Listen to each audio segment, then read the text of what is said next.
Olá, sejam bem-vindos à edição número 280 do Posto Emissor. Estamos a 7 de maio de 2026, nos estúdios em Passo de Arcos. Comigo está uma verdadeira lenda da música.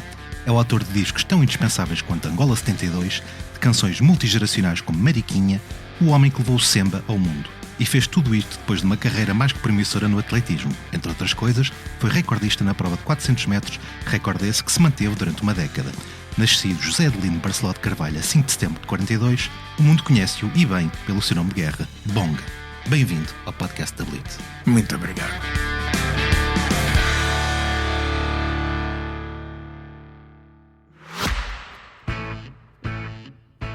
Dia 23 de maio, homenageamos a coragem e força da população da região de Leiria. Juntem-se a Agir, Bárbara Bandeira, Calema, Cuca Roseta, Cura, Plutónio e Tony Carreira, num espetáculo gratuito no estacionamento do Estádio Municipal de Leiria. Uma iniciativa Concertamos Juntos com o apoio da Vodafone. Somos filhos dos novos tempos, ontem nunca. Mariquinha, vem comigo pra Angola. Mariquinha, vem. Bonga nasceu em Kipiri, acho que estou a pronunciar bem, no Bengo, em Angola. Filho de mãe zairense, pai angolano. Não? Não. Também não era do Zaire, era da fronteira norte de Angola. Como é que eram os seus pais? Os meus pais, o meu pai era funcionário público, era o único que trabalhava, era amanuense da Câmara Eclesiástica, portanto, aí estava com a igreja, com os bispos, enfim, com o cardeal, mais propriamente dito. E, portanto, a mãe ficava em casa, ela achava bem, e eu também, na verdade. A mãe ocupava-se dos filhos, dali de caseira e etc, enfim. E uma grande família, os irmãos, aliás, era normal na África, não é verdade? Não tinham só 1, 2 filhos, não, tinham 10, 15, 18, 20, enfim. Mas a família muito aconchegada uns com os outros, muita tradição praticada. O pai tocava um instrumento que era o acordeão, a concertina, quero eu dizer, e dos 9 irmãos que nós éramos, eu é que tocava o reco-reco, a dicanza. Enfim, esta infância foi tremenda, porque nós aprendemos quase tudo em casa, com a família, com os vizinhos. Os vizinhos eram como nossos parentes, entravam em nossa casa, comiam em nossa casa e vice-versa, e nós na casa deles. Mas enfim, como é que era o Bonga na infância? Era a traquina, era calminho? E traquina 200%. Enfim. A tal ponto que fui para o hospital com uma perna partida, deslocada, no Hospital Maria Pia. Mas como é que isso aconteceu? Olha, subi num tronco e caí lá do tronco para baixo.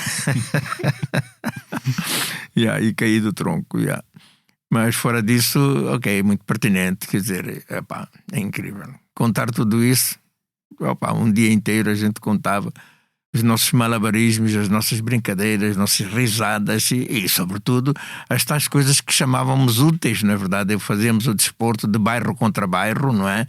E depois o futebol, várias modalidades praticadas, não é?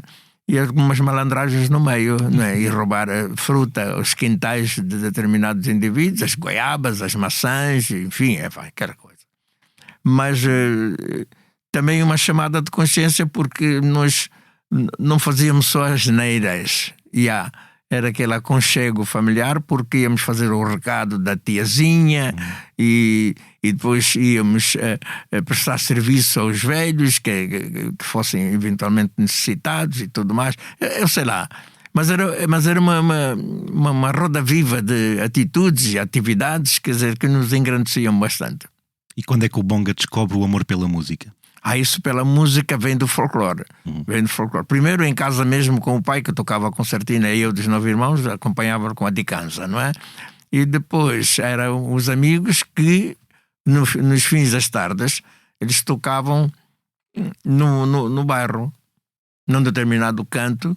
Falamos do bairro Marçal, certo? Bairro Marçal, exatamente.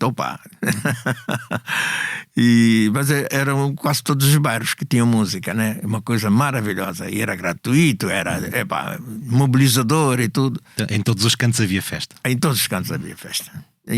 E isso era fundamental. Foi daí que a gente fez disso a nossa escola, a escola da aprendizagem, a escola da convivência, a convivência de uns com os outros, né? Foi a partir daí músicas muito lindas que retratavam, aliás, a nossa vivência do cotidiano. Ai, maravilha, maravilha.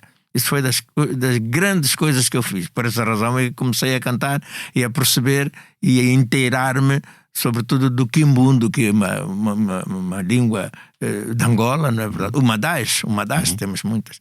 E a partir daí aquilo foi um pontapé de saída que eu só me dou conta depois de discos realizados, que eu disse, espera lá, afinal o pontapé de saída foi a aprendizagem com o Cota velho em casa a tocar a concertina e eu com acordeão no tempo, e quando estivesse a tocar mal ele dava-me aquele olhão assim, quer dizer, mas espera aí, estou a tocar mal, tal. Mas há tantas dessas coisas que contribuíram com que o bonga se solidificasse e se tornasse no personagem hoje, que tem muita coisa para dizer e muito para cantar.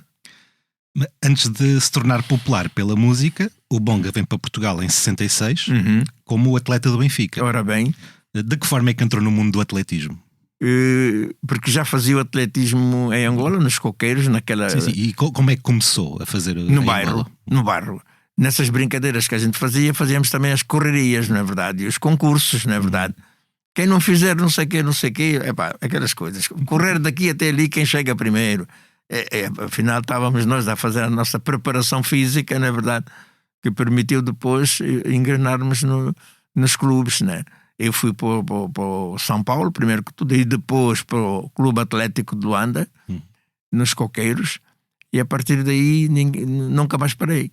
Já comecei a bater os recordes provinciais, os recordes nacionais, os recordes... sei lá. E foi assim que o Benfica o descobriu? Foi assim que o Benfica descobriu. Mandou um emissário, um indivíduo, enfim, que me conhecia, já eu estava na tropa. E aí, olha, disse o Benfica está interessadíssimo. Prepara as bagagens e vamos embora. Eu disse, não, tem que falar com o Cota. Tem que falar com o meu velho, porque é ele que decide. E pronto, foi assim, por uma questão de ética, aliás, não é? Falou-se com o velho estava de acordo, e pronto.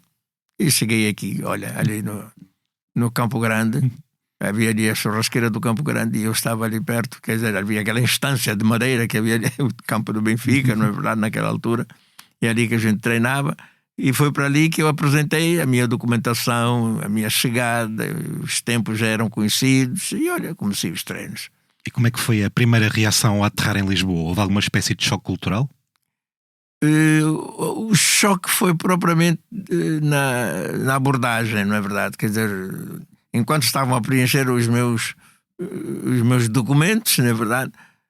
Há um indivíduo da secção da atletismo, e se calhar até nem era daqueles curiosos que fica ali, não sei o quê. Olha, leva ali o Barcelona, leva-lhe a tomar uma bica ali, e enquanto toma a bica a gente preenche isso tudo aqui para estar-nos conformes. E então fomos ali ao bar, e eu tomar ali eu pedi um sumo de laranja, e ele bebeu o café dele. Assim que acabou de beber o café, tirou umas moedinhas nesse bolso que nós chamamos o bolso do cafocolo, que é o bolso mais pequenino daqui.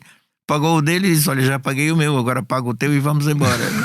E eu olhei para ele e disse, esse gajo está a gozar comigo, pá. Então o gajo é que me convida para aqui, pá.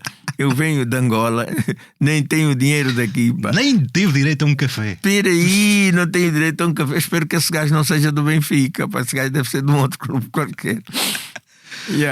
Enquanto atleta, participou nos Europeus de Atletismo em Atenas, em 69. Recorda-se de alguma coisa dessa prova? Eu recordo-me que não ia com grandes expectativas. Vai ser o meu primeiro impulso. Vamos lá ver o que é que eu vou conseguir fazer. Mas sempre com aquela afirmativa da pujança que tinha sido elogiada por vários treinadores nacionais, enfim, portugueses, de grande envergadura, nomeadamente o Muniz Pereira, não é verdade? Grande.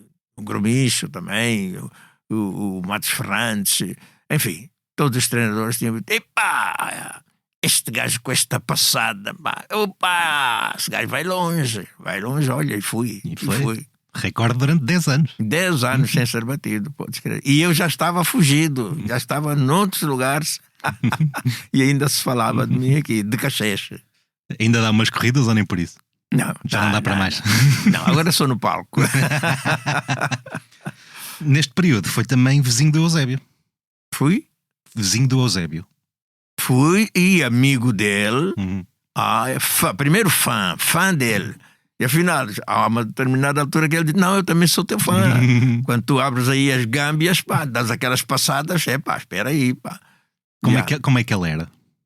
Não, ele era uma pessoa tremendamente conviviável. Não, lidava com toda a gente, acenava, quer dizer, e as amigalhaças, gostava de uma patuscadazinha, etc. Não, como diz o brasileiro, gente boa. Entre vocês não falavam dos movimentos pela independência? No caso do Bonga de Angola, no caso dele de Moçambique? Não, falávamos de algumas reivindicações por Portugal. Coisas que não se devia consentir, que não se devia admitir e tal, e não sei quantos, mas mais do que isso, não. Mas falávamos da nossa terra de origem. Isso sim, a gente falava.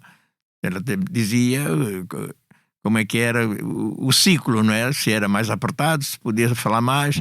Chegámos à conclusão que quando se é famoso, tinha-se uma prerrogativa, quer dizer, podia-se falar um bocadinho mais, né? Mas havia um aperto.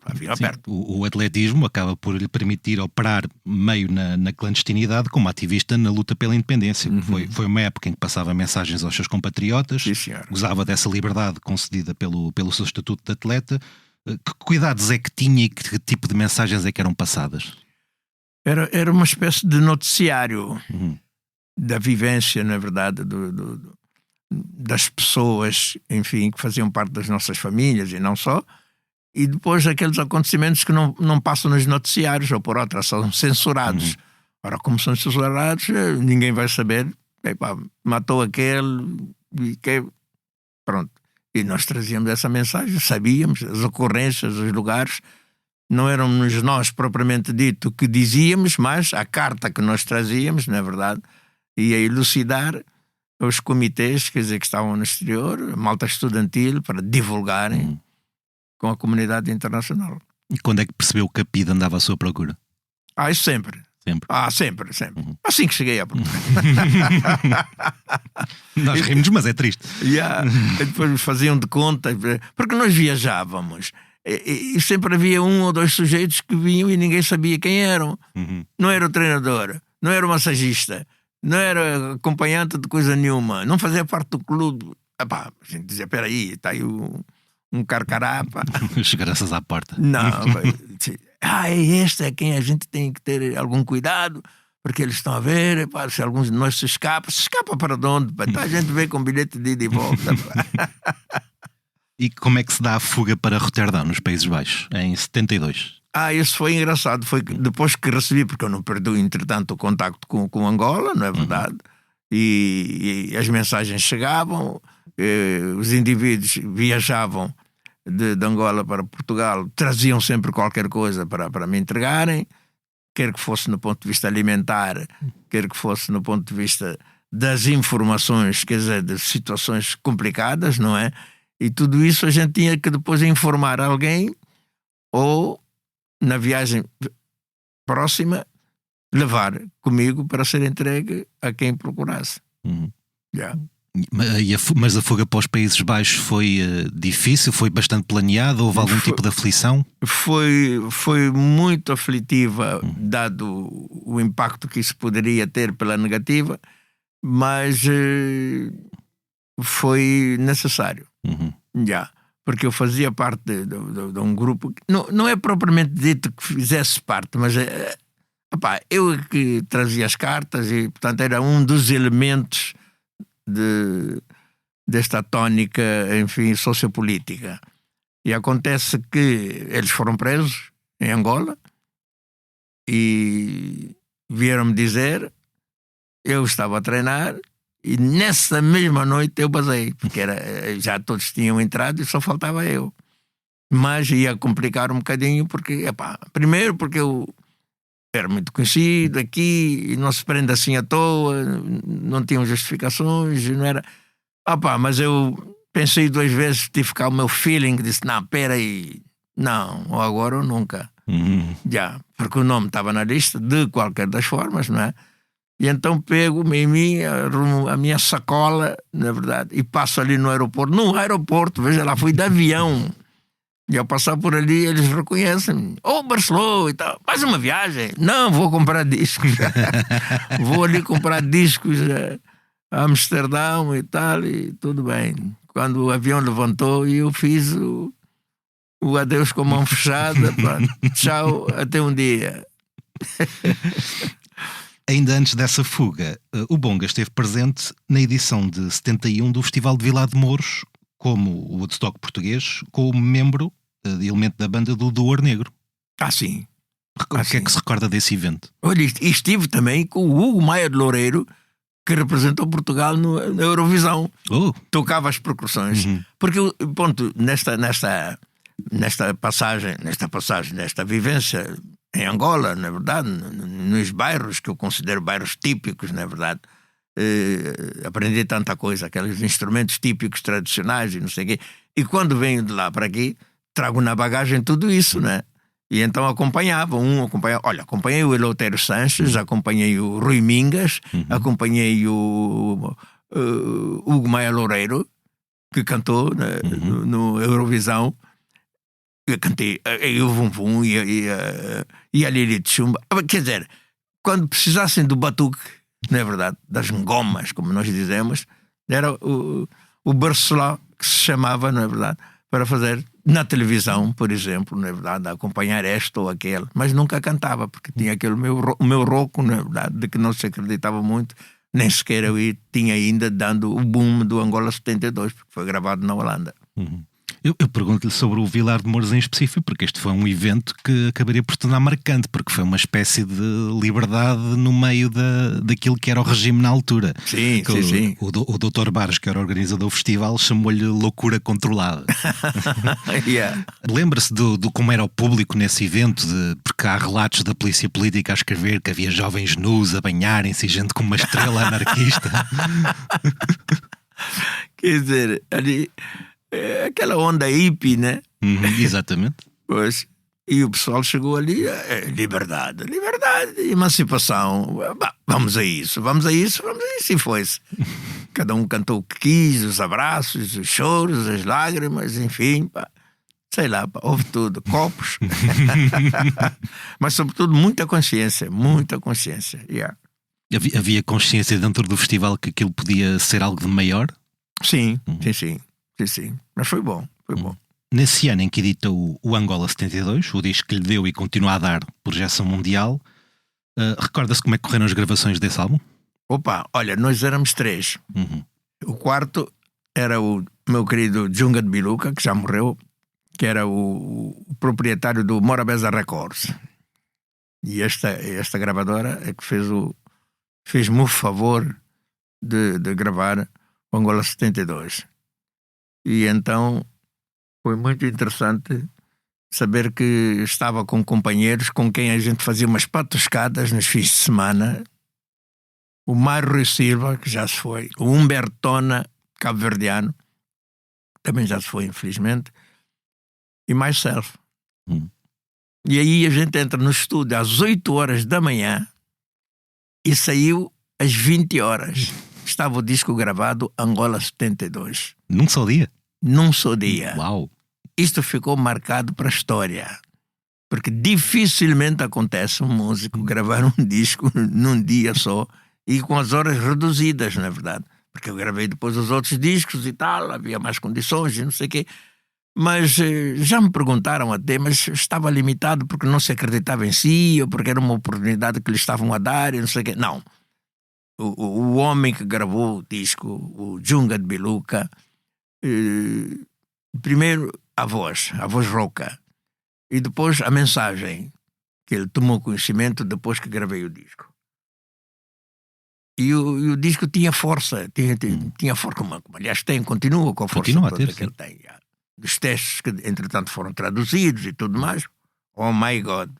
Eu que queria ficar na Holanda ainda há uns tempos, tive que fugir da Holanda para a Alemanha, né? Düsseldorf. Mas a partir daí começamos a sentir que de facto estava a haver uma divulgação consequente desta obra musical E depois os contactos, a gente que me queria ver, e não sei, mas eu tinha que fugir. Eu não podia aparecer. Era muita fruta. Primeiro ainda era o Barceló de Carvalho do atletismo, o campeão de Portugal. E então há que fugir, na verdade. Não podia aparecer em determinados lugares, nem dar a cara. Quando é que percebeu que o disco tinha transformado numa espécie de rosto musical da luta pela independência? Isso aí foram-me dizendo. Cada vez que encontrasse um angolano, epá, não sei, caramba, pronto. Foi nessa base assim. Mas depois, claro, a coisa começou a volumar com o interesse de determinados empresários e países mesmo, né? A Bélgica, o Luxemburgo, a França, sobretudo, é que através de um grande jornalista que também já se foi, o Rémi Colpa, do Libération, que vem ter comigo à França e diz: vamos embora, você não pode ficar aqui mais um passo, vamos para Paris. Paris é o centro da música, claro, né? Naquela altura, com todos os homens do jazz, com a bossa nova, Brasil e a música francesa propriamente dito, na verdade. Quer dizer, Paris era o centro, Quartier Latin. Não, eu cheguei, olha, chegou mais um. E como é que era o seu dia-a-dia em Paris? Meu dia-a-dia era, primeiro que tudo, viver com os grandes artistas que viviam em Paris e que já estavam promovidos, que já tinham uma obra feita, não é verdade? E viver com eles foi o grande boom que eu tive na minha vida. O que é que fazia? Para onde é que passeava? Que sítios é que frequentava? Haviam sítios maravilhosos e ainda devem haver, quer dizer, não tanto quanto anteriormente, mas haviam restaurantes que nós frequentávamos, quer dizer, africanos e brasileiros. Haviam aquilo que eles chamam MGC, Casa de Cultura dos Jovens, né? E principalmente haviam locais de encontros, né? Encontros de solidariedade, de debates, né? Debates sobre várias coisas, na verdade, onde a gente encontrava gente que também trazia gente, e a partir dali, opa, peraí, pá, é aí que a gente começa a dar saltos, aliás, consideráveis, na verdade, no ponto de vista do business e do conhecimento com outros artistas. Foi muitíssimo bom. Eu conhecia a maior parte dos artistas todos que existiam naquele tempo. Charles Navour, peraí, o Sr. Miles Davis, Ornette Coleman, opa, os brasileiros, então, o Baden-Powell, quando eles vinham todos para as Europas, era a França, e Paris era a cidade da Europa mais movimentada no ponto de vista da música. Aquilo era uma maravilha, faz favor. E quando havia espetáculo de íamos todos, não é? Íamos lá ver, íamos estar, e depois fazermos parcerias, que era fantástico. Quando me lembro de tudo isso, olha, fico com a lágrima no canto do olho. Tem alguma história curiosa vivida em Paris com algum desses músicos? Olha, tenho com o Charles Navour, por exemplo, que já se foi, grande homem, grande artista. Ele ia cantar e o Bonga precisava de ser promovido, não é verdade? Cheguei, ninguém conhece e tal, e os empresários, entre eles, né, arranjavam. E eu, quando do show do Charles Navour, na Salle Pleyel, Paris, disseram para cantar duas, três coisinhas e tal, antes do Charles Navour. E nós com aquele receio, o Charles Navour, grande, pá. A gente vai fazer aqui uma pernadazinha só assim da entrada e não sei o quê. Olha, foi assim um apontamento histórico para mim. Que a gente, em vez de cantar só uma, cantamos duas ou três, acho eu, e uma guitarra. Era uma guitarra e a minha voz. Acabou. E então, quando eu solto o meu rouco, a minha rouquidão, na verdade, harmoniosa, o povo ficou, faz favor, desculpa, os aplausos, enfim, não é? Pronto, e foi muitíssimo bom. Ele próprio, Charles Navour, saiu do camarim dele e veio ouvir, quem é que está aí a cantar? Que voz é essa, pá? Opa, parece o Rei Charles, e não sei quanto. E depois não entendiam o que eu estava a cantar, porque cantava em quimbundo. Olha, isso foi um dos apontamentos que tive e que abriu portas. Vai lá. Uma das canções do Angola 72, e vou novamente tentar pronunciar isto bem, Moadi Akime, foi incluída pelo Martinho da Vila no disco que ele lançou em 77, Presente. Conheceu-o em Paris? Sim. Conheci, grande amigo. E fui e mandou-me chamar, não, para a gente gravar o Moadiaquime no Brasil, no Rio de Janeiro. E eu fui. E fui para gravar só aquele disco e para dirigir, enfim, os músicos, enfim, brasileiros, na verdade, para terem uma batida mais em conformidade. Olha, fiquei 8 meses e meio. Divorciei como quem disse, separei-me da minha mulher. Gostei muito da favela. Dei a volta ao Brasil com a banda orquestra do Martinho da Vila, que entretanto fazia as suas turnês, que aquilo era um caseiro. O Brasil, nesse ponto de vista, até, sim senhor, é muito vantajoso, porque vão para tudo que é lugar com as orquestras, com o artista em questão, e eu acompanhei. E fiz-me conhecer também, claro, né? E dei espetáculo. Depois, com os Chinquães da Bahia, também fomos fazer outro tipo de espetáculo com as nossas músicas sempre. Isso foi muitíssimo bom. Foi muitíssimo bom. Depois foram os brasileiros que começaram a cantar a música do bonga. Alcione canta a música do bonga. Elsa Soares também cantou música do bonga. O Martinho da Vila, então, este era o Copan, o amigo. E como é que foram esses meses no Brasil? Porque estamos a falar de um país que à época também vivia sobre uma ditadura. Sim, evidentemente. Não, a gente discutia muito, falava muito disso. Sim, não havia a mesma PIDE de Portugal, mas sobre sempre com uma cachaçazinha e uma feijoada. Indispensável. Faz favor. Havia sempre um papo assim escondido. Isso assim. E mesmo eu era muito ousado. Muito ousado. Era como quem diz, sou muito ousado, sou muito para frentex. Não gosto de trascamotear nada, não sei. E dizia essas coisas, a gente falava, conversava. Então havia um senhor Chico Buarque de Holanda que cantava aquelas coisas maravilhosas, não é verdade? Quer dizer, o Vandré também. Peraí, o Brasil tinha muita gente de intervenção. E aí eu disse, esse é o lugar que eu quero para botar aqui a minha reivindicação também. Mesmo em direto nas rádios e tudo, rádios, televisão, a gente fez muita coisa dessa, porque o Martinho fazia sempre questão de mandar-me para frente para ser apresentado, para promover-me, e isso foi ótimo, foi maravilhoso. E ao longo da sua carreira, quem foram os nomes com quem sentiu o maior gozo de trabalhar? Ao longo da minha carreira, para falar dos músicos, que muitos foram os músicos nacionais e estrangeiros que trabalharam comigo, muitas foram as parcerias, enfim, com vários artistas.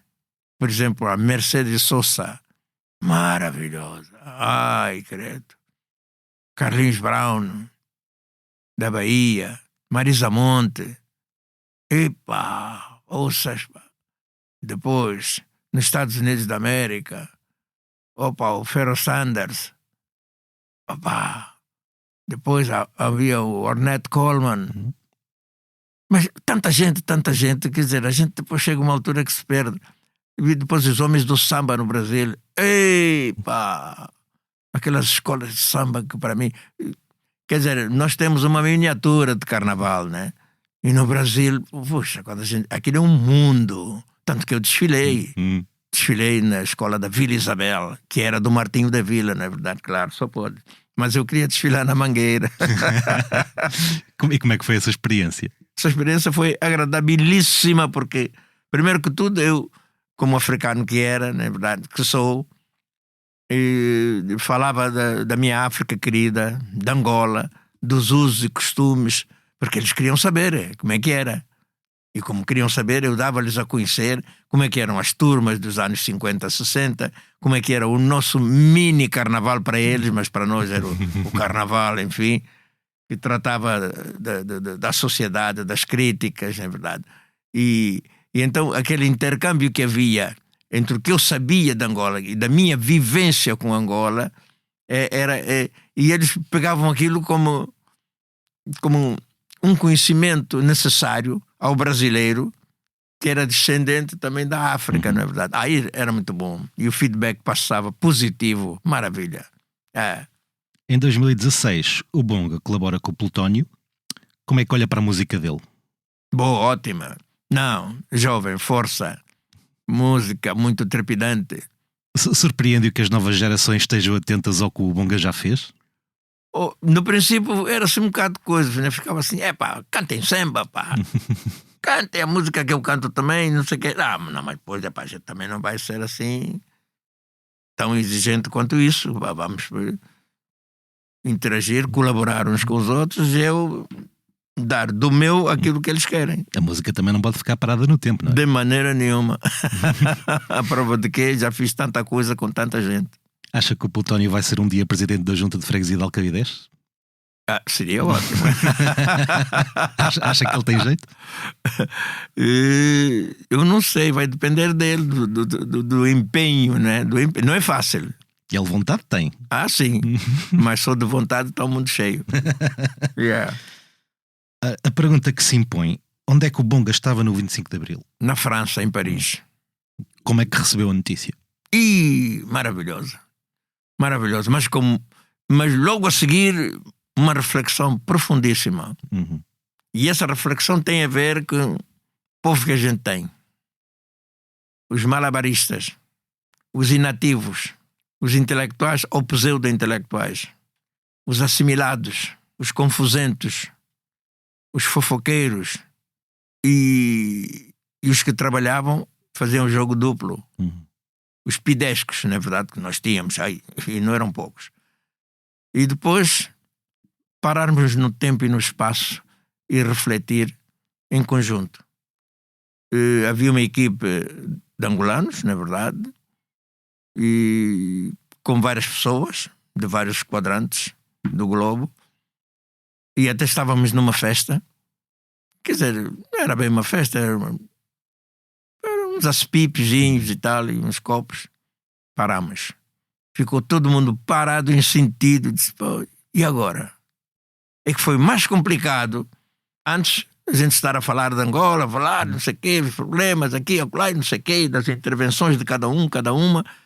Mas quando surge a independência, a gente diz, espera. Afinal, isso não é... A partir daí é que nós pusemos a mão na consciência. E agora? Todo mundo teve essa expressão. E agora? O que é que nos vai acontecer? Porque dá muito mais trabalho construir um país independente. Faz favor. Com gente que não tem hábito de coisa nenhuma. E com muitos que cruzaram os braços e nunca sequer fizeram. Porque havia primeiro a polícia política que reprimia. E depois haviam os situacionistas, na verdade. E tudo mais. Olha, não quero saber que foi um dia grande, bonito, mas ao mesmo tempo que exigia uma reflexão muito profunda. Ficamos em silêncio, não é verdade? Acho até que a garrafa mirrou, a garrafa do Tony mirrou, o copo escorregou, quase partiu, porque estávamos a ver as consequências. Nós que éramos pessoas já com uma certa experiência, de vivência, de contactos, de viagens e tudo mais, a gente disse, espera aí, e conhecíamos o nosso povo. Esta é que é essa. Nós conhecíamos o nosso povo, conhecíamos como é que agia o colono, conhecíamos como é que agiam, enfim, as pessoas do silêncio que nunca diziam nada e eram oportunistas e depois iriam com certeza tomar uma posição que tomaram, aliás, viu-se depois. A nossa inexperiência como grupo, como força motriz, não. Aí foi um dia complicado, mas muito complicado mesmo. Em 2018, o Bonga deu uma entrevista na qual lamentava que a independência da Angola tenha levado a uma guerra fratricida, estou a citar, que ainda mata através da pobreza e da doença, acrescentando que passados 40 anos continua tudo igual ou pior e questionando sobre se valeu a pena. Eu pergunto, não acha que apesar de tudo valeu a pena lutar pela independência? Valeu a pena, sim senhora, tudo aquilo que eu ouvi. Valeu a pena, sim senhora, os esforços, na verdade, no sentido de se encontrar aquilo que ainda não se conseguiu. E tem valido a pena também o esforço de uma massa compacta de gente de tudo que é lugar, no sentido de contribuírem para que haja de facto encontro ameno, próspero, vivência e solidariedade de muita gente. Mas há uma situação que se impõe. é a realidade. Podemos dizer o que a gente quiser, mas a realidade é outra. E esta realidade, tivemos muitos momentos de muita maldade, de muito 27 de maio de 77, que dizimou, quem diria alguma vez, quer dizer, nós os angolanos, matarmos assim entre os outros. Espera, somos nós mesmos. Mas o que é isso? O que aconteceu? Os mais velhos não conseguiram reunir, os mais velhos não conseguiram dar aquela força anímica para evitarem justamente o descalabro. E ficámos naquela de imitar um, imitar outro, marxismo, leninismo, comunismos, não sei o quê, socialismos, científicos, inventaram tudo e mais alguma coisa, menos o povo. E o povo foi defraudado. Quer dizer, nós não perdemos a esperança, mas a esperança às vezes escapa-nos. E ficamos com a lágrima no canto do olho, mais uma vez, espera que as coisas aconteçam, mas as coisas não acontecem só por si. Ficamos à espera, infelizmente, das pancadas que temos estado a levar, né? De uma má vida, de uma desgraça, não sei o quê. Ainda por cima, a mãe natureza também complica-nos ainda a vida, porque cada vez que chove, é aquelas enxurradas, mas essas enxurradas nós já estamos habituados, tanto Moçambique como Angola e outros lugares. Até não se faz nada, os diques para que a água corra e não sei o quê. Quer dizer, andamos aqui distraídos com outras coisas e principalmente a farra. Farra. E afinal, quando vais ver, o jovem estudou, não tem emprego. Epá, como é? Até um hospital, grande hospital, foi inaugurado, não sei o quê, com fitas e champanhe, não sei o quê. Não funciona o hospital. Epá, mas quer dizer, há muitos estrangeiros que vêm para Angola, não sei, está bem, vêm fazer o quê? Vêm trabalhar e ganhar o deles, né? Tudo bem. Então o que é que nos trazem? E depois é como? Tudo vem de fora. Não faz isso. Até Angola, antigamente, a gente estava a comer milho e arrumava o milho no chão. No dia seguinte, aquele milho levantava. Era mais um milho que cresce. Era mais um feijãozinho que cresce aqui e acolá. Terra fértil. Então, de uma terra fértil dessa envergadura, com um povo consciente, porque esta velharada toda, e não é no sentido pejorativo que eu digo isso, era consciente, mas era principalmente trabalhadora. Porque tinha sido trabalhadora já no tempo colonial, aquele trabalho forçado e não sei o quê, não sei o que mais. Não quero dizer que fôssemos entrar na tónica do trabalho forçado, porque já tínhamos o exemplo com a colonização, não é verdade? Que eles foram escravizados e tudo isso. Mas agora que chegaram as pessoas esclarecidas, como se diziam, quer dizer, os doutores, os advogados e não sei o quê. Já chegaram os doutores, meninos que vão... Mentira, foram os peões. Tivemos os maiores problemas a partir daí. Deixa-me rir um bocadinho, porque tristezas não pagam dívidas. O que é certo é que o grande respeito que eu tenho por aquele povo continua a ser coerente nas minhas músicas, nas minhas entrevistas, não é verdade? E procurar, sobretudo, não me alinhar com aqueles que fazem mal a Angola e àquele povo. E como é que olha para o futuro de Angola? Com esperança ou com pessimismo? Não, nós temos principalmente que telefonar para todos os indivíduos do mundo que gostam de Angola e que são pessoas que nos ajudem. Estamos à espera disso. Não estamos à espera nem de ideologias, nem de cantarolias, nem dos interesses. Não venham buscar petróleo, não venham buscar diamante, não venham buscar nada disso. É muito difícil. Mas que venham por solidariedade com aquele povo. Tragam qualquer coisa, porque a comida está a falhar. E tragam também um irmão consigo que nos possa ajudar a levantar do chão, não é verdade? Porque o que a gente tem estado a verificar é gente que vem para investir e levar o dele. Não, se isso é assim, Angola nunca vai levantar e Angola nunca vai... Nem é bem investir, será mais explorar, não é? Explorar, é isso aí. O termo é exatamente esse. É. E nós, os cotas, que temos sempre uma palavra a dizer, só que essa palavra a dizer tem a ver com a realidade. E a realidade não pode ser escamoteada. Vamos ter, mas para falar não precisa ter coragem. É a realidade. E essa realidade às vezes custa muito a aparecer. As pessoas ficaram acabrunhadas, ficaram com medo. Mas é aquele medo, nós dizemos do tequetar. Tequetar quer dizer tremer. Eu vi pessoas a tremerem, a virem do país de origem e terem medo de retratar os acontecimentos daquilo que é ridículo.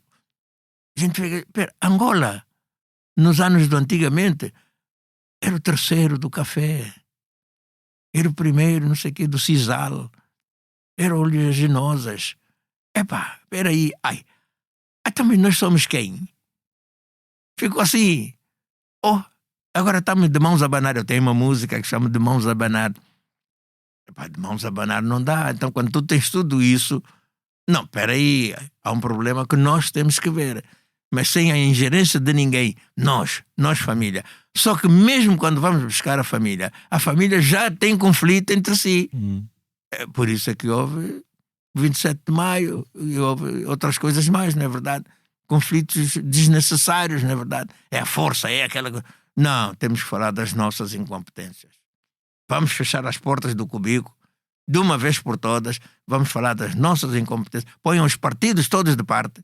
Vamos falar como gente, como pessoa e assumir os nossos defeitos. Mas a partir dali, pôr uma pedra por cima.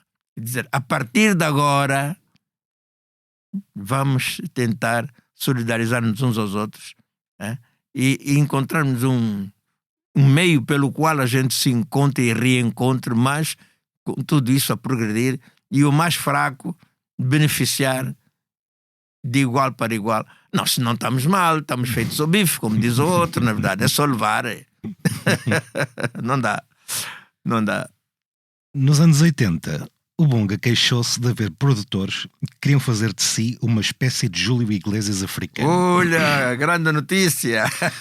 Havia muita pressão para que mudasse a sua sonoridade de forma a ser mais comercial. Por causa daquele meu rouco que tinha a ver com os americanos do blues e do jazz nos Estados Unidos. E eu tinha lá estado também, né?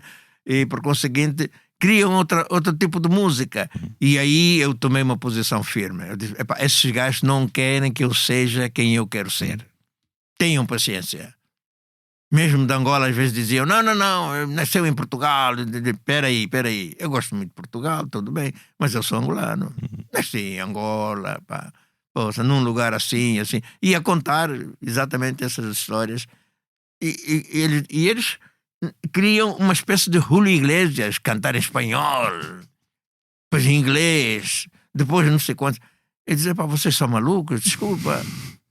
Mas é por dinheiro, é a massa. Não, peraí, não façam isso. Não, comigo não, vão procurar quem vocês quiserem. Olha, e houveram. Não, muita gente fez isso. Muita gente fez isso. Deixou de cantar as músicas originais dos países e tudo mais para inventar um bocado de espanhol, quer dizer, no meio, o inglês e tal, outros cantaram em francês. Não tenho nada a ver com essa gente. Continuei o meu percurso. Em entrevista ao Jornal 7, em 83, o músico camaronês Manu Dibango, que o Bonga conhece bem e com o qual trabalhou, afirmou que não existia razão para que não houvesse vedetas da África, acrescentando em tom de piada, há um bocado a ideia de que se um africano se passeia de Mercedes é com certeza um diplomata. É uma percepção que mudou com o tempo? Muda com o tempo, sim senhora. Eu penso em coisas mais escabrosas. Por exemplo, hoje em dia há quem veja um africano de Mercedes e pense que ou é jogador de futebol ou é traficante. Ou é as duas coisas. Então as duas coisas, é verdade. Vou-te comprar o seu carrito tranquilo, normalmente, mas nós nunca temos coisas luxuosas para apresentar, porque não chegamos até aí, a Varense. Não, mas eu sei lá, agora pôs-me a pensar. Isso. Essa aí pôs-me a pensar, sim senhora, é isso. A comunidade devia normalmente desfrutar do artista, mas eu sempre, sabe que naquele lado do Congo, há muita gente assim, aquele frappé, grandes casacos, os paletós e não sei quanto. Gostam muito, acham que o estilo passa pela qualidade de vestimento. Não, peraí, não. Eu já nasci com o meu estilo, com o meu pong, o passo que a gente tem, as farras, ou apresentar, o pentear do cabelo e não sei o quê. Mas isso não tem nada a ver com as aparências do capital, dos capitalistas, que temos muitos. Opa, então se há muito dinheiro desviado, muito dinheiro que foi roubado, há muita coisa. E aí nós os africanos devíamos ter mais coragem de dizer as coisas e estarmos presentes nas mudanças respectivas necessárias para que o povo esteja mais desafogado. Senão estamos mal. Mas acha que hoje em dia é mais fácil ser uma vedeta de África, porque há uma maior exposição, há artistas que saem da África e tocam em vários sítios do mundo ocidental? Desde que não seja um produto exótico, socioculturalmente falando, é importante a comparticipação. Mas não transformar a cabeça das pessoas para elas continuarem a representar o povo a que fazem parte.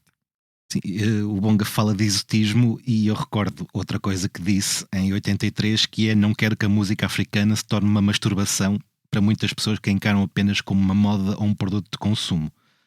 Hoje em dia a música africana é mais moda que moda ou continua infelizmente a ser moda? Eu continuo a dizer a mesma coisa, porque não muda. Não. Nós devíamos fazer concertos respeitados pela sua tónica, pela sua história, pelo timbre das vozes, enfim, que se propagam por tudo o que é canto, e principalmente pela rítmica, que é uma pulsação positiva para este planeta. É muito importante. Dei-me conta disso ao longo da minha carreira.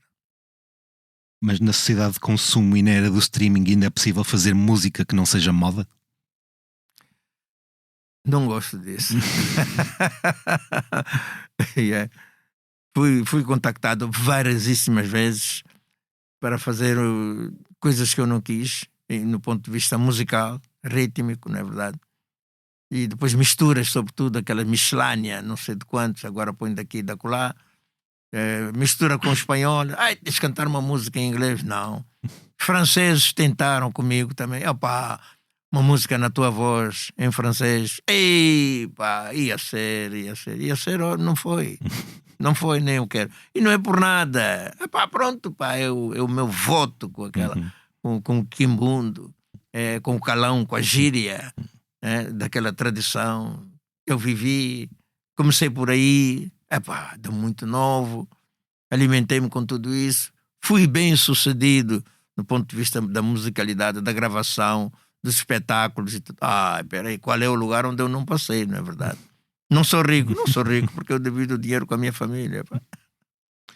Esta semana saiu no jornal The Guardian, britânico, um artigo que aborda a popularidade de artistas africanos como Burna Boy, Rema, Tyla, que se tornaram estrelas pop à escala global, mas que apesar de se terem popularizado no Ocidente através das chamadas Afrobeats, de erguerem essa bandeira por África, continuam a não conseguir marcar digressões pelo continente africano, porque não há infraestruturas, não há policiamento, não há salas, não há voos, os voos são caríssimos de um país para outro. Como é que se resolve este problema? Que investimentos é que devem ser feitos? A África não resolveu muitos outros problemas, não é verdade? Este aí não é um problema prioritário para a África. Muito embora em África dança-se, canta-se, anima-se, mas não há esse intercâmbio. Prova de que foram poucos os países africanos onde eu fui. Como artista fui solicitado, enfim, alguns. Foram sobretudo países da lusofonia ou tocou em outros? Foram sobretudo países da lusofonia, sim. Mas fui a outros, claro. Festival da Eurovisão, África Vision, por exemplo, sim, fui, participei. África do Norte, fui a toda a África do Norte. Mas depois fiquei por aí. Fui à África do Sul, cantei, senhora, fui. Depois países africanos de língua oficial portuguesa. E parou.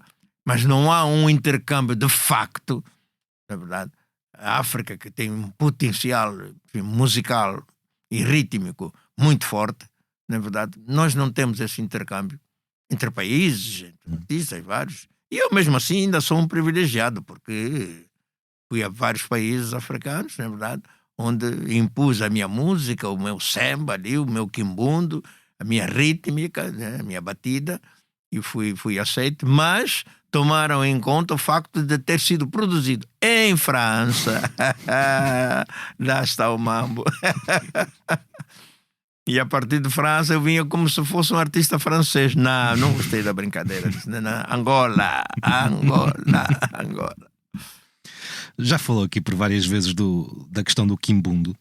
Eu gostava de salientar uma crítica que lhe foi feita ao álbum Reflexão, em que é dito: nem tudo é cantado em português, e esse é um dos primeiros defeitos do álbum, deixando de parte um grande número de ouvintes nacionais não familiarizados com idiomas africanos. Isto é um certo colonialismo ainda presente, não é? É, sim, senhora. E muitas dessas pessoas que não sabiam falar inglês, mas ouviam a música em inglês e não faziam crítica nenhuma. O cantar em Quimbundo foi algo em que tinha imediatamente pensado em iniciar a carreira, ou foi uma ideia que surgiu depois?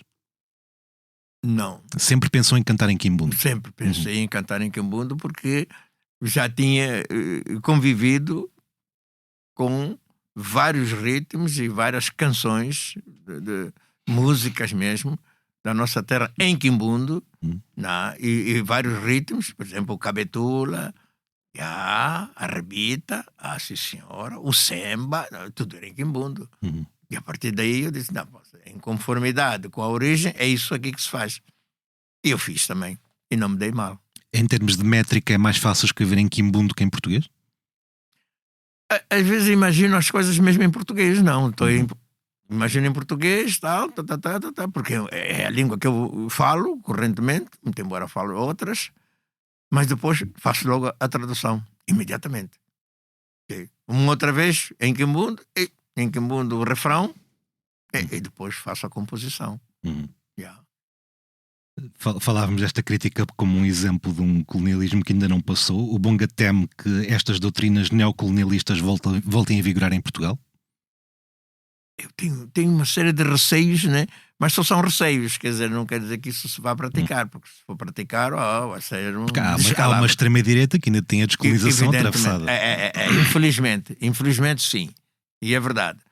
E razão demais para estar preocupado, mas não sou preocupado naquela do tremor, é preocupado naquela da intervenção, desta oportunidade que vocês me estão a dar agora. Eu, Bonga, digo que, não, desculpe, isso é negativo, e vamos todos fazer com que, deixarmos as pessoas viver, na verdade, em harmonia, na verdade, sem acenderem-se conflitos, na verdade, ao detrimento dos seres humanos, na verdade. E os seres humanos somos todos, na verdade.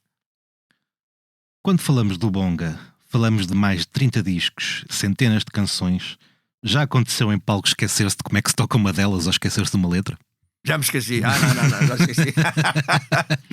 Já me esqueci de uma letra da música, mas o que é certo é que com o calo que a gente ganha do palco, não é verdade, imediatamente faço um solo de percussão. Dá para improvisar Dá para improvisar. Dá para improvisar, senhora. Ou então a gente faz assim um break, não é verdade, e um dichote com o público, não é verdade, um papo assim. Tu lá tocar. Umas piadas e tal. Umas piadas, umas anedotas, não sei o quê. Não, isso já é o palco. É o palco já que... Não. Falando de letras do Bonga, a Mariquinha sempre foi consigo para Angola? Nunca. Como é que surgiu esta canção? Porque esta acaba por ser a canção em que muita gente pensa quando pensa no Bonga, vale a verdade. Que foi um sucesso descomunal. Nunca. Mas entretanto falei com vários personagens mariquinhas. A Mariquinha, havia tanta Mariquinha que Angola. Como é que é Angola? Diga lá, e não sei o quê. Muitas foram para lá, né? Mas não eram Mariquinhas. Eu que, faço a tal Mariquinha. Bateu e continua a bater. Os corumbas, lágrima no canto do olho. Que era a minha próxima pergunta. As frutas de vontade. Como é que o que é que o homem que cantou tem uma lágrima no canto do olho? O que é que hoje em dia o faz chorar? Quase tudo, porque eu nunca pensei, depois de deste percurso, não é verdade, com essas participações, com essas viagens, com esses encontros, com esta música, com estas pessoas multicolores, não é verdade, com determinados países, com esta recepção. Espera aí, então, a gente pensa já que está-se bem, como dizem os jovens, está-se bem, está-se bem mal. E pronto, afinal não. É termos sempre a atenção, é sermos sempre cuidadosos em quase tudo. E isso obriga-me a refletir, não é verdade? Mas, sobretudo, estar no diapasão. Não, é fundamental. Não.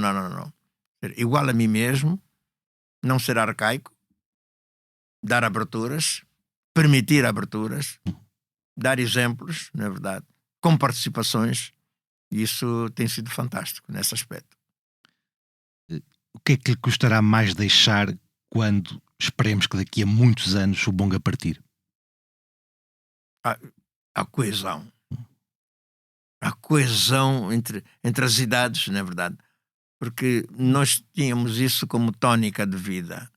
O mais velho é o mais velho, é respeitado, não é verdade? As senhoras tratadas tias, as nossas tias. Quer dizer, no fundo era rebuscar tudo o que era do antigamente que fizeram de nós homens, mas homens a sério, atenção, homens. Há uma senhora que é agredida na rua, há imediatamente 10 homens que vão a passar e vão lá, e este tipo que está a ter esse tipo de agressão vai sair dali um bocado torto. Essa é a minha geração, que não levava desaforo para casa. E depois colaborávamos uns com os outros. E depois acelerávamos aquela coisa da solidariedade. E a solidariedade existia e de que maneira? Depois começaram a ver as carências. Hoje em dia estamos rotos. E o que eu gostaria, efetivamente, é que, sei lá, se seja um partido político, não acredito muito, ou se esses jovens pertinentes, quer dizer, que estão aí a fazer movimentos, mas só que a repressão é grande também, não é verdade? E depois, mas que isso seja um movimento amplo com gente estrangeira, nacional, brancos, pretos, azuis, amarelos, quero lá saber, mas que tomem consciência que de facto vamos viver a vida bem e não mal. E quando há qualquer coisa de mal no outro sítio, a gente dá uma força, de qualquer maneira, mas dá uma força para ver se isso vai para os carris. Isso é que eu gostaria. Se lhe fosse dada a oportunidade de viver outra vez, viveria exatamente da mesma forma? Sim. Nada de arrependimento? Não. Se soubesse o gozo que isso dá no ponto de vista salutar, maravilhoso. Não, ótimo. Bom, muito bom. O seu último álbum, Quintal da Banda, foi lançado em 2022. Está a planear algum sucessor para esse disco? Quintal da Banda. Esse quintal existe sempre. Está aqui comigo, né? Minha memória, porque foi o quintal que resolveu muita coisa, que juntou as pessoas, que comeram juntas na mesma mesa ou na mesma esteira, no chão. E daí levantaste a correr para ir fazer o recado.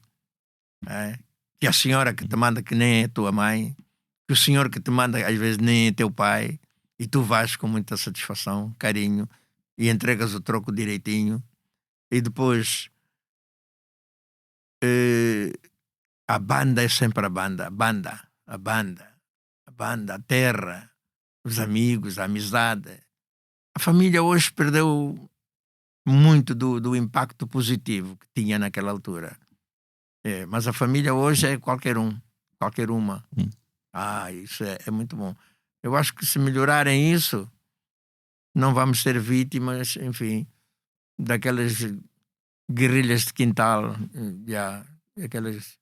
as maldicências de muita gente, e que não nos venham fazer lavagens do cérebro, tanto do ponto de vista das igrejas, na verdade, como no ponto de vista políticos.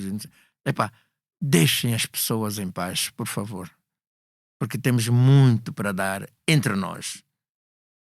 E quando a gente está entre nós, sem dominadores, sem usurpadores, vemos que o mundo é mais fácil e é mais bonito viver. E em relação a dar coisas novas, vem aí novo disco ou nem por isso? Esse novo disco está sempre na cabeça e a qualquer altura, não sei, na verdade. Mas como é que um artista com uma carreira tão longa e com tantas canções ainda encontra inspiração para compor? Isso aí, quando chega a altura da improvisação, a gente começa a improvisar e depois pensa, espera, aquela que eu estava aqui a improvisar, como é que era? Não, deixa-me acrescentar aqui afinal é assim, é sádico. Não, ainda tem. Já não é, pronto. Quer dizer, hoje em dia, com os gêmeos que nasceram e tal, outras ocupações e tal, relax sempre, né? Mas é mais lento um bocadinho. É mais lento um bocadinho. Já começa a pesar. O Will Smith é um fã-semi da música do Bonga. Aliás, até é o despertador dele, é uma canção sua. Chegou alguma vez a privar com ele? Não. Nunca? Ainda não. Ainda não, mas vai acontecer então. Vai acontecer. Que haja um dos mais reconhecidos atores da sua geração, alguém que não fala português ou quimbundo, que provavelmente nunca esteve em Angola a apreciar a arte do Bonga, é sinónimo da universalidade da música? Ele já foi a Angola. Já foi a Angola, Foi. Pronto, corrigido. Já. Epá, há muita gente que aprecia o Bonga, muita gente. Do musical internacional, da literatura, das artes e tal. Não, tem muita gente. Tem muita gente. Uns conheci, outros não, outros escreveram. Já. Mas o Will Smith nunca lhe escreveu. Não. É falha dele. Sim, é falha dele, porque, faz favor, acordar com a minha música e estar sempre com... Depois, aquilo que ele disse em Angola, aliás, esteve lá, já mandou lá umas bocas, né? Pela positiva. Em 2014, o Bonga foi distinguido como Cavaleiro da Ordem das Artes e Letras de França. O que é que significou para si receber este prémio? Grande prémio. Consideração, respeito, perspectiva. Não, foi bom. Foi bom, muito bom. Família toda, quando eu digo a família musical, adorou. A família no específico, não é verdade? Família de casa, este então deu pulos, né? Deu pulos. Muitos não tinham noção do que era esse prémio exatamente, o que se diria, não sei quantos. Mas os que tiveram reagiram, no bom sentido. Depois de celebrar 50 anos de carreira em 2022, o próximo objetivo é de chegar aos 60 anos de carreira? Não sei isso. Não faço ideia nenhuma. Já não faz planos, é o que vier. Não. Vai vindo simplesmente com essa disciplina que impus para a minha vida, não é? Sempre com algum cuidado e tal. Hoje em dia mais calmamente, como nós dizemos, malembe.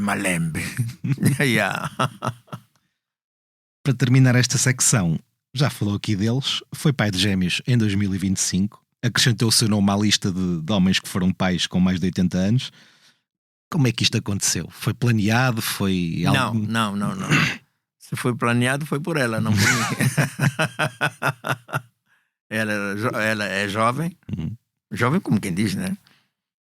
E por conseguinte não tinha e teve, ok. Foi uma grande alegria, mas também a responsabilidade de os criar, de os acompanhar, né? E o tempo é curto. E de os amar, não é? E de que maneira? Quantos filhos é que já tem? 8. Há uns anos o Bonga disse que queria chegar aos 50. Acha que ainda vai a tempo? Não, aí não. Mas se vivesse em Angola, como aliás são os meus amigos que vivem em Angola, alguns já não estão, esses têm mais de 50. Mas isso eu digo com muita alegria. Com muita alegria e muito empenho. Não. É preciso empenho para ter muitos filhos. Sim, faz favor. É maravilhoso.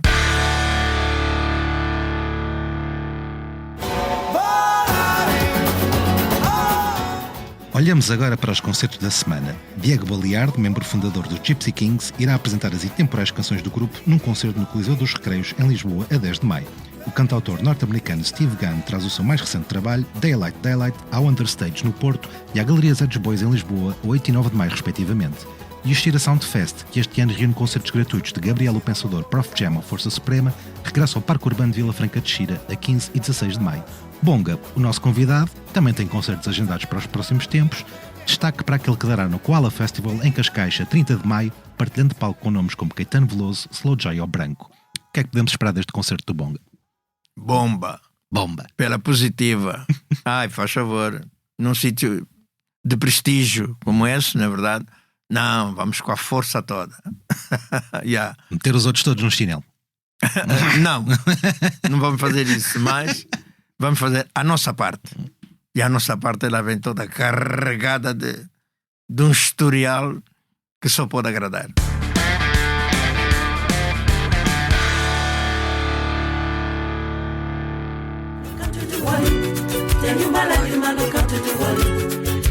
Chegamos assim ao final de mais um posto emissor. Muito obrigado ao Bonga por ter juntado a nós. Meu nome é Paulo André Cecílio, sonoplastia edição multimédia esteve a cargo de Tomás Delfim. Como de costume, terminamos com uma breve leitura à escolha do convidado. Bonga, esteja à vontade. Chica Feia de Angola, mulher tradicional que nunca pediu esmola porque parece mal. Tem força para trabalhar, excelente coração, lavar roupa e passar bem sujeita à escravidão. Chica dos Carrapitos, seus cabelos enrolados, uma data de maridos, todos eles endiabrados. Famosa e desempoeirada, ela é boa como milho, ainda por cima arrojada a abortar cada filho. No fundo, espera a vida melhor, confia no mundo e nas graças do Senhor. Hoje, confiar não vale a pena. Seja mesmo resoluta, porque outrora foste serena e hoje fizeram-te puta. Dia 23 de maio, homenageamos a coragem e força da população da região de Leiria. Juntem-se a Agir, Bárbara Bandeira, Calema, Cuca Roseta, Cura, Plutónio e Tony Carreira, no espetáculo gratuito no estacionamento do Estádio Municipal de Leiria. Uma iniciativa Concertamos Juntos com o apoio da Vodafone. Somos filhos dos nossos.